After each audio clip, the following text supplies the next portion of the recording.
Hello, Servus. Welcome back to the channel. It's me, Mace, your Canadian amateur here on the West Coast, Vancouver Island. Beautiful day. It's all good, baby. Let's check this out. The German school system. See if there's any differences from my experience in the Canadian system, and I'll make some comments on it. And yeah, should be fun. Hope everybody's doing amazing. If you have any requests, videos, anything like that, you can, even messages, just send it to me in the link in the description. And yeah, let's get to it, man. Meet the Germans. School system. Boom. Ready for your first day of school in Germany? For me, this is a Schultüte, a giant homemade or shop-bought cone filled with cool stationery, sweets and other goodies that young kids get on their first day of school in Germany. You get like a Christmas stocking on your first day of school? That's pretty sweet. The German school day traditionally runs from around 8 a.m. to 1 p.m. But That's it? I think we used to do 8 a.m. until, well, maybe it was about the same. I think we did 8 a.m. till 2 p.m. Oh my gosh. I can't even remember. The only schedules I can think about now are work schedules, which is pretty sad if you think about it. things are changing and many schools are now offering full days, which might include time for homework or extracurricular activities. This also means more schools are offering warm lunchtime meals in a school canteen. The reputation for school food isn't great, which might be why some pupils opt for a packed lunch or eat at home. A big difference from my That lunch looked decent, but yeah, all the schools I went to, we never had meals provided. We always were responsible for bringing our own food. There was the odd time where like we would get personal pizzas. That was in elementary school. There was like a one or two Fridays a month we would be able to order. Actually, it was actually more often than that. We'd be able to order these little personal pizzas, which were really, really good. So that was pretty awesome. And I think those were free. Just for those days, they were like provided to us. My school days in the UK is no school uniform. And there are restrictions on homework at the weekends. Was magst du an der Schule? Ich mag, dass sie so groß ist. Dass Mädchen und Jungs gemischt sind. Dass ich meine Freunde immer sehe. Mein Lieblingsfach ist Bio, weil ich Tiere sehr mag. Ich mag gerne den Good for Schulhof, you, wenn kids. man dann halt nicht so gut in der Schule ist, dass man dann halt umsonst Nachhilfe bekommt. Dass die Lehrer auch sehr, sehr nett sind. The marking system goes from 1 to 6, with 1 being the best. Although in the last few years of some secondary schools, 15 is the best, essentially a 1+. Which means you could technically end up with a very German 0.67 grade average. If you get a 5 in 2 or more subjects, you might have to repeat the year. Wie ist Wait, they don't use A's and B's and C's and D's? es, ständig Noten zu bekommen? Das hängt immer von der Note ab. Ich freue mich auch, wenn ich Noten bekomme. Gut, weil man dann ja sehen kann, wie gut oder schlecht man ist oder ob man sich noch besser anstrengen sollte. Andererseits finde ich es auch nicht so gut, wenn es schlechte Noten gibt, dass dann die Kinder direkt... Yeah, I got bad marks all the time. No, I wasn't that bad. My parents didn't have to get too mad at me. But yeah, we have A's, B's, C's, D's, and F's. I think A, B, C, D, E, F. I don't know if there was an E or they just skipped right to F. But an A average is typically your 4.0 average. And a B is your 3.0 average. And a C is a 2.0 average. And a D is a 1.0 average. And so on and so forth is how ours worked. So if you got like 3.0 and above, you're doing pretty good. Pretty good. traurig sind. Eigentlich ganz gut, weil es so ein Feedback ist. Manchmal ein bisschen blöd, weil man sich halt jedes Mal anstrengen muss. Ich fände es schön, wenn man sozusagen weiß, an welchen Tagen man sich besonders anstrengen müsste. The most common foreign languages to learn are English, French and Latin. Yep, Latin. Dant etiam positis additum convivia mensis. One thing that really bugs me is that We, in British Columbia, it's a bit different. Like, we are offered to learn French, but it's not mandatory, which is kind of weird considering French is one of our national languages. We have English and French as our national languages. We also have offerings of Spanish and stuff for inquisitive minds that are smart enough to do these things and understand that they're net benefits for your future and just to have in your repertoire as a person, right?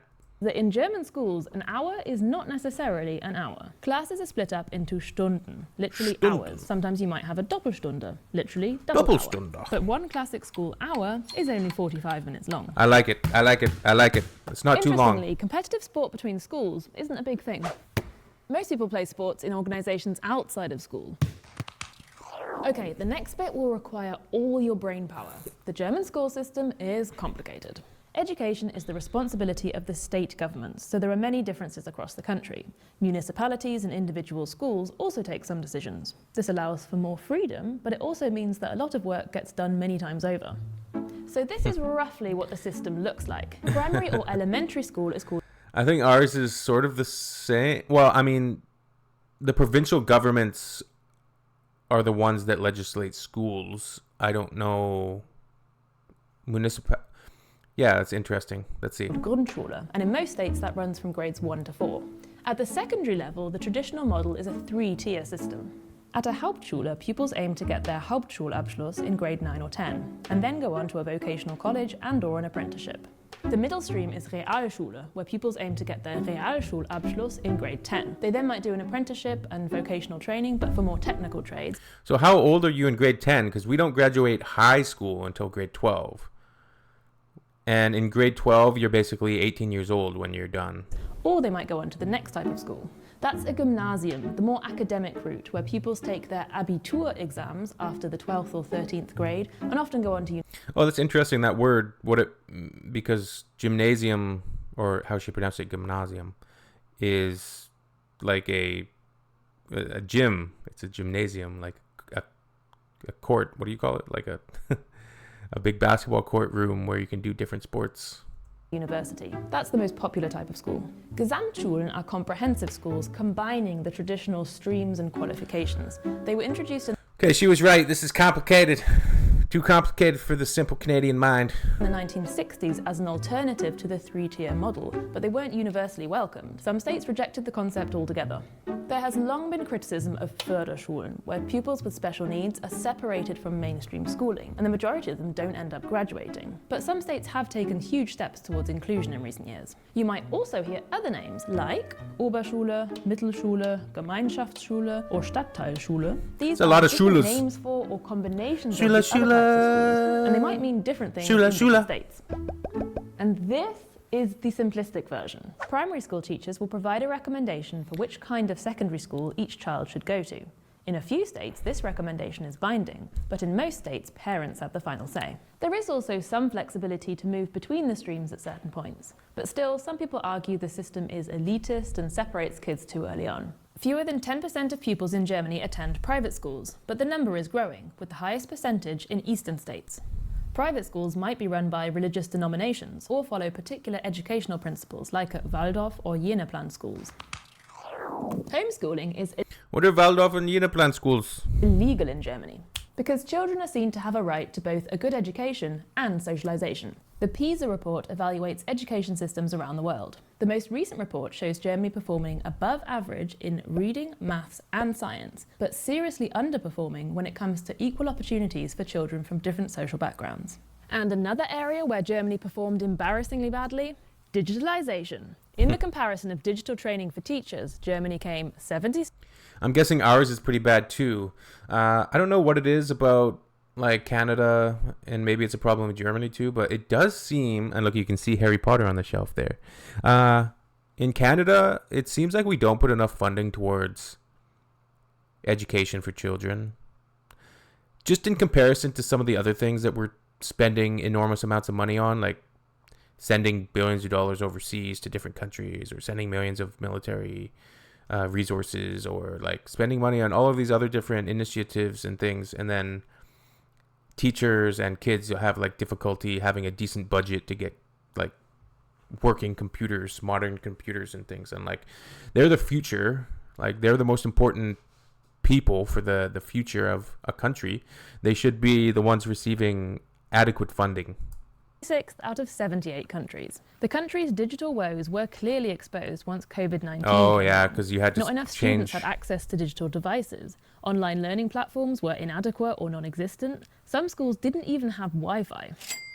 money has been promised to the tune of €5 billion by 2024, which will go towards dedicated IT administrators and an improved stock of computers and tablets. Some schools are already feeling the effects. Even in the analogue realm, how well-equipped and maintained schools are varies a great deal. Some have modern classrooms, libraries and sports facilities, while others have gross toilets, shabby classrooms and missing equipment. School facilities are paid for by the local municipality, and some of them are simply broke. Federal or regional support often doesn't make it to the schools because of another one of Germany's perennial problems, cumbersome bureaucracy.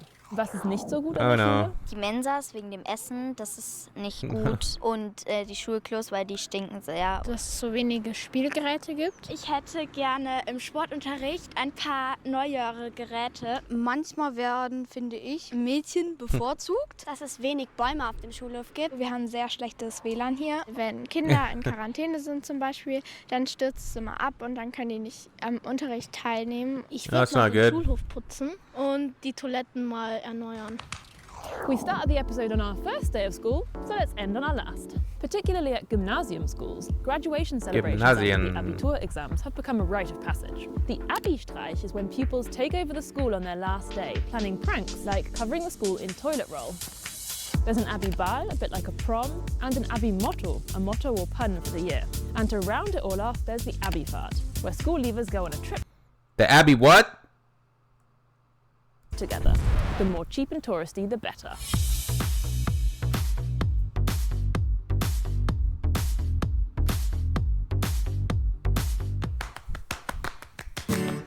Oh, I was vibing to that song. Dang. All right, thanks for watching, really appreciated it. But I got to head up to Tim Hortons, grab myself a coffee, and head up to school. No, I got to go to work. Do I, though? Do I? Yeah, I kind of do. But that's interesting. A huge amount of differences. I think like it's interesting to look at because there's a huge amount of differences, but at the end of the day, it's the same. Like these are the type of differences that you're gonna wrap your head around in a few days. For kids, wouldn't bat an eye at them, right? Kids are very adaptive, and they can change to whatever their environment is. All right. Salamat. Thank you for watching. Ciao. Tschüss.